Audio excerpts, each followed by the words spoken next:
অমুকে মাসে ৫,০০,০০০ কামায়, তমুকে মাসে ২,০০,০০০ কামায়। কিন্তু আপনার ইনকাম কম। আপনার না হয় ১,০০,০০০, না হয় ৫০,০০০। কিন্তু আপনি তাদের চেয়ে বেশি হার্ড ওয়ার্ক করেন। কিন্তু তবুও আপনার ইনকাম কম। এটা ভেবে আপনি একদম আপসেট হবেন না। কারণ সবসময় একটা কথা মাথায় রাখবেন, আপনি ততটুকুই পাবেন যতটুকু আপনার রিজিকে আছে। আপনি দুনিয়ার পাহাড় কাটেন, আপনার আপনার রিজিকে ততটুকুই আসবে যতটুকু আল্লাহর পক্ষ থেকে নির্ধারিত আছে। এইসব কথা মানে বেশিরভাগ বলে মায়েরা যে, "অমুকের ছেলে এত কামায়, তুই কেন মানে তোর কেন হয় না বা তোর কেন আসে না বা তোর কেন এত কম ইনকাম?" সো এগুলা কোনো কথাই না। কথা হচ্ছে রিজিক।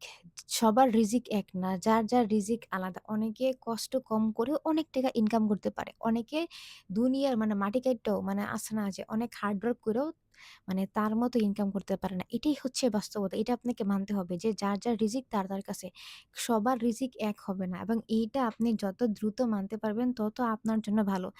আর আপনি যদি এইটা না মানেন এবং যদি আপনি কম্পেয়ার করেন যে না ও এত কামায় এবং ওর মানে হার্ড ওয়ার্কিং কম কিন্তু আমি অনেক কষ্ট করি কিন্তু আমার ইনকাম কম। তাহলে আপনার ক্ষতি হবে ২ টা। এক হবে আপনার ইমানের দুর্বলতা বৃদ্ধি পাবে এবং ২ হচ্ছে আপনার দুনিয়ার যে একটা শান্তি সেটা একদম সম্পূর্ণ নষ্ট হয়ে যাবে। তো বুদ্ধিমানের কাজ এবং সত্য একটা আম ব্যাপার হচ্ছে এইসব বাদ। আপনি শুধু চেষ্টা করতে পারবেন। রিজিক দেওয়ার মালিক হচ্ছে আল্লাহ। আল্লাহ আপনাকে অতটুকুই দিবে যতটুকু আপনার জন্য নির্ধারিত। আমি এটা বারবার রিপিট করতেছি। কারণ এটা আজকাল হচ্ছে যে তার এত আমার কেন নাই?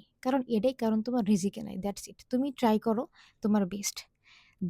দেওয়ার মালিক হচ্ছে আল্লাহ। আল্লাহ তুমি বেস্ট ট্রাই করার পরে আল্লাহ তোমাকে যা দিবে ওইটাই তুমি প্রাপ্য ছিলা। That's it. তার বেশি তুমি কখনো পাইতেই না। হ্যাঁ? এটাই হচ্ছে মেইন কথা। এটাকে যত দ্রুত মানবেন ততই ভালো। আর যদি না মানেন তাহলে এই মানে আখিরাতও শেষ মানে দুনিয়াও শেষ। কারণ কোন জায়গায় আপনার শান্তি হইব না। ইমানও নাই, শান্তিও নাই।